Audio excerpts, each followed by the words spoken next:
मैं ये कहना चाहता हूँ कि झारखंड की तमाम सरकारों पर हमला तो हम लोग बोलते ही हैं, हम लोग लगातार यहाँ की राजनीतिक सत्ता पर भी हमला तो बोलते हैं, लेकिन मंच के चारों ओर मौजूद यहाँ के जनसैलाब को आज एक संदेश देना चाहता हूँ कि किस तरीके से हमारे झारखंड की माटी को ठगा जा रहा है और किस तरीके से बड़े कॉरपोरेट लोग मिलकर के ठग रहे हैं। मेरे साथियों, कई वक्ता झारखंड के बारे में बोलेंगे, लेकिन आज मैं एक बहुत महत्वपूर्ण पहलू पर आपका ध्यान केंद्रित कराना चाहता हूं। आप लोगों ने देखा होगा कि कुछ दिनों पहले देश की राजधानी दिल्ली में एक बहुत बड़ा सम्मेलन हुआ। वहां पर कई सारे राष्ट्राध्यक्ष आए और हमारे माननीय प्रधानमंत्री मोदी जी ने उनसे बैठक की। उस बैठक में एक विषय पर चर्चा हुई थी मेरे साथियों। उस G20 के बैठक में एक बात पर यह चर्चा हुई थी कि जो भी विकासशील देश है और विकसित देश है वो कोयले का उत्सर्जन कम करेंगे ताकि दुनिया में कार्बन का उत्सर्जन कम किया जा सके। लेकिन मैं ये राजनीतिक सत्ता से और दिल्ली की सरकार से ये पूछना चाहता हूं कि जब वैश्विक मंच पर हमारे प्रधानमंत्री जाकर ये कहते हैं कि हम कार्बन का उत्सर्जन कम करना चाहते हैं, कोयले का उत्पादन कम करना चाहते हैं, तो यहाँ पर 41 कोल ब्लॉक का आवंटन जो देश में किया गया, जो बड़का गांव में किया गया, जो गोदलपुरा में किया गया, वो क्यों करते हैं मुझे ये बताइए। वैश्विक मंच पर कहते हैं कि कोयला का उत्सर्जन कम करेंगे, कार्बन का उत्सर्जन कम करेंगे, कोयला का उत्पादन कम करेंगे, और जो अडानी जैसे लोग हैं उनकी गिद्ध की निगाहें हमारी जमीन पर रहती है कि वहां से कोयला निकालेंगे और उनको कोल ब्लॉक का आवंटन देते हैं, ओपन कोस्ट माइनिंग का आवंटन देते हैं। इन लोगों की होशियारी को समझना पड़ेगा। सिर्फ झारखंड की सरकार से नहीं लड़ना है, आपको दिल्ली की सत्ता से भी लड़ना होगा। तभी यहाँ पर जमीन बचेगा, तभी यहाँ पर नौकरी बचेगी, तभी झारखंडियों को हक अधिकार मिलेगा मेरे साथियों। लेकिन ऐसा नहीं है। लोग कहते हैं कि कोई ए टीम है, कोई बी टीम है। इसी मंच से यह ऐलान करना चाहता हूं कि यहाँ पर जो अभी सत्ता में लोग बैठे हुए हैं, उस पार्टी को विनोद बाबू ने ही बनाया था और विनोद बाबू ने कहा था कि पढ़ो और लड़ो। हम लोग पढ़ते पढ़ते लड़ने के लिए आज ईपीएफ के मैदान तक पहुंच चुके हैं और इस राजनीतिक सत्ता को संदेश देना चाहते हैं, कांके रोड की सरकार को संदेश देना चाहते हैं, गुरुआ के सचिवालय को ये संदेश देना चाहते हैं कि झारखंड की राजधानी रांची इस बात के लिए उलगुलान कर रही है कि हमें स्थानीय नीति चाहिए, हमें नियोजन नीति चाहिए, झारखंड की नौकरी में झारखंडियों को प्राथमिकता चाहिए, नहीं तो ये आंदोलन की आग नहीं दबेगी। मेरे साथियों, एक बात और कहना चाहता हूं कि झारखंड के अगर पिछड़ों की आबादी आप गौर करेंगे तो यहाँ पर पिछड़ों की जो आबादी है उसके अनुरूप में यहाँ पर पिछड़ों को आरक्षण नहीं मिला है। आप जानते होंगे कि तमिलनाडु में 69% का आरक्षण लागू है, लेकिन झारखंड में ओबीसी को आज तक 27% का आरक्षण नहीं लागू हुआ और यहाँ पर ओबीसी को आरक्षण नहीं मिला। लेकिन साथियों, इसकी भी होशियारी को समझना होगा। बहुत फिजूल बात करते नहीं, मुद्दे की बात कर रहा हूँ कि एक बात की होशियारी को समझना पड़ेगा कि अगर 3.25 करोड़ की आबादी किसी अधिनियम की मांग कर रही है, स्थानीय नीति की मांग कर रही है, नियोजन नीति की मांग कर रही है, और अगर सरकार कोई विधेयक बनाती है तो राजभवन को उस विधेयक को बार बार रिजेक्ट भी नहीं करना चाहिए। राजभवन को भी ये संदेश है कि झारखंडियों के भावना के साथ मत खेलिए, जो विधेयक बनता है उसको कहीं ना कहीं उस पर विचार विमर्श करिए। मेरे साथियों, ये भी कहना चाहता हूं कि अगर झारखंड के भीतर 2 दशकों के बाद ये लड़ाई की आवाज निकली है और अगर घर घर से निकलकर इस लड़ाई को लड़ने के लिए हम सब नहीं आएंगे तो ये झारखंड में फिर से परिवर्तन नहीं हो पाएगा और इस परिवर्तन को, इस जनसैलाब को एक तरीके से सही दिशा में मोड़कर झारखंड की माटी में बदलाव लाना होगा और इसके लिए आप सब नौजवानों को संकल्प लेना होगा। मेरे साथियों, आप सबसे ये कहना चाहता हूं, बहुत पीड़ा भी होती है, बहुत दर्द भी होता है। हमारी माँ बहन लोग यहाँ पर पहुंची हुई है, कई ऐसे लोग हमारे भाई हैं जो दिल्ली मुंबई महानगरों में पलायन करके गए हैं। मैं ये सवाल पूछना चाहता हूं कि यहाँ उषा मार्टिन है, यहाँ वॉक्सफॉल की कंपनी है, यहाँ पर और भी कई सारी कंपनियां हैं, बिस्किट की कंपनियां हैं। मैं ये पूछना चाहता हूं कि ये कंपनियां किसके जमीनों पर लगी है और क्या यहाँ के नौजवानों को नौकरी मिली है? 75% सरकार ने कहा था कि 75% निजी क्षेत्र की नौकरी नौकरियों में यहाँ के नौजवानों को लाभ मिलेगा, लेकिन क्या यहाँ के नौजवानों को लाभ मिल पाया है?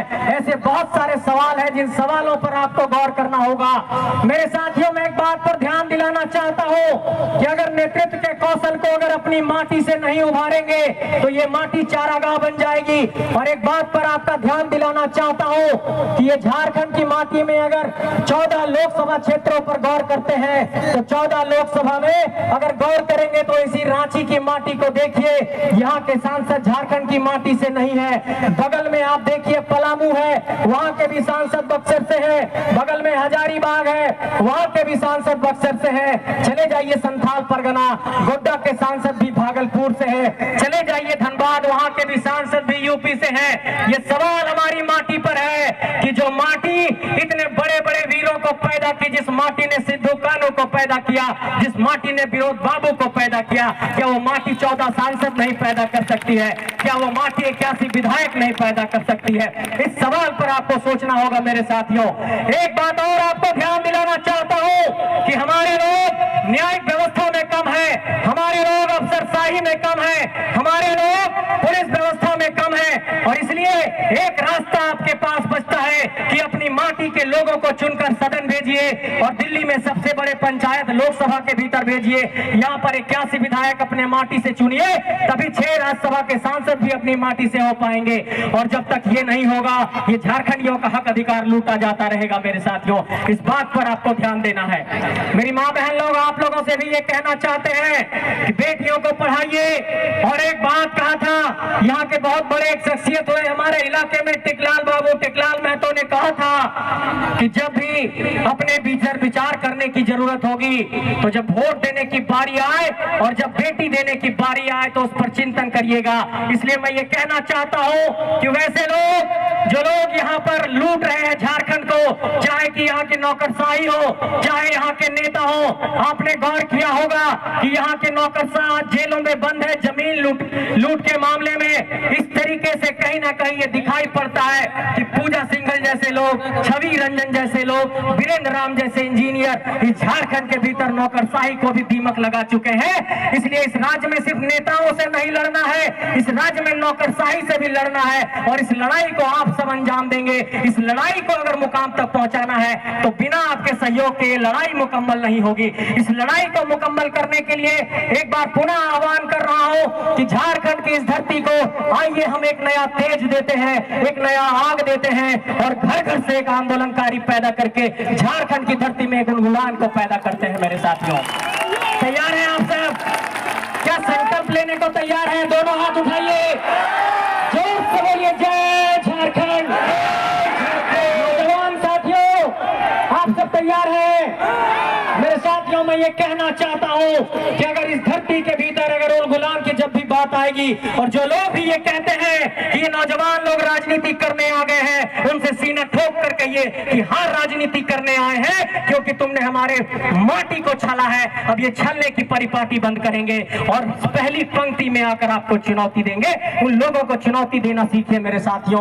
और जब तक ऐसे लोगों से आंख मिलाकर बात नहीं करेंगे, ये लोग इस माटी को लूटते रहेंगे। इसलिए जमीन बचाने की बात हो, नौकरी बचाने की बात हो, स्थानीय नीति बनाने की बात हो, नियोजन नीति बनाने की बात हो, झारखंड के 3rd और 4th ग्रेड के नौकरी में प्राथमिकता की बात हो, ये झारखंडियों के हक अधिकार की बात है। और तब तक मैं ये कहना चाहता हूं आप लोगों से कि लोग ये कहते हैं कि ये झारखंडी लोग नफरत फैला रहे हैं, लेकिन चारों बगल देखिए तिरंगा भी लगा हुआ है। इसका मतलब कि इस सार्वभौम संप्रभु सत्ता का जो प्रतीक हमारा तिरंगा है, इससे मोहब्बत तो है ही, लेकिन ये जो हरा गमछा हर माथे पर लगा है और छाती पर है, उस हरे रंग से भी उतना ही प्रेम है। इसलिए झारखंड से भी उतना ही मोहब्बत है जितना इस तिरंगे से मोहब्बत है। इस यहाँ पर हुंडरू फॉल हो, चाहे जोन्हा फॉल हो, चाहे यहाँ पर सीता फॉल हो, ये यहाँ पर जो झरने हैं, ये इस बात के लिए हम लोगों को उत्तेजित कर रहे हैं कि आप लोग भी बहना सीखिए और झारखंड की गलियों गलियों में जाकर इस आंदोलन की आवाज को तेज करिए।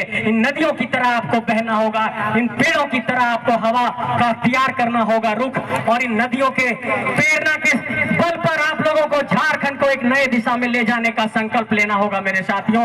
आज बहुत सारे वक्ता आए हैं, लेकिन ये बात बहुत खुशकिस्मती की है और उन लोगों को भी जवाब देने की आज बारी आ गई कि जो लोग कहते हैं कि ये आंदोलन सिर्फ धनबाद बोकारो तक है, उन लोगों तक, मीडिया वाले साथियों, आप लोगों तक ये कहना चाहता हूं कि एक बार दिखा दीजिए कैमरा घुमा करके और कह दीजिए उन लोगों से कि जनसैलाब ने इस बात की गवाही दे दी है कि कोई पैसे से आई भीड़ नहीं है, ये भीड़ आंदोलन के लिए उद्वेलित है। माँ बहन लोग, कोई पैसा दिया आने के लिए, कोई डीजल दिया, कोई गाड़ी दिया। मीडिया के साथियों एक बार देख लीजिए, ये जनसैलाब झारखंड को बचाने के लिए निकली है और इस जनसैलाब की आग को अब कोई रोक नहीं पाएगा। ये झारखंड अब एक नए उलगुलान को तैयार है। चलिए इस उलगुलान को आप सब साथ दीजिए। आप सबको बहुत बहुत आभार, बहुत बहुत शुक्रिया। आप लोगों ने बहुत ध्यानपूर्वक और धैर्यपूर्वक सुना। एक बार जोर से बोलिए जय झारखंड, जय झारखंड। बहुत बहुत धन्यवाद।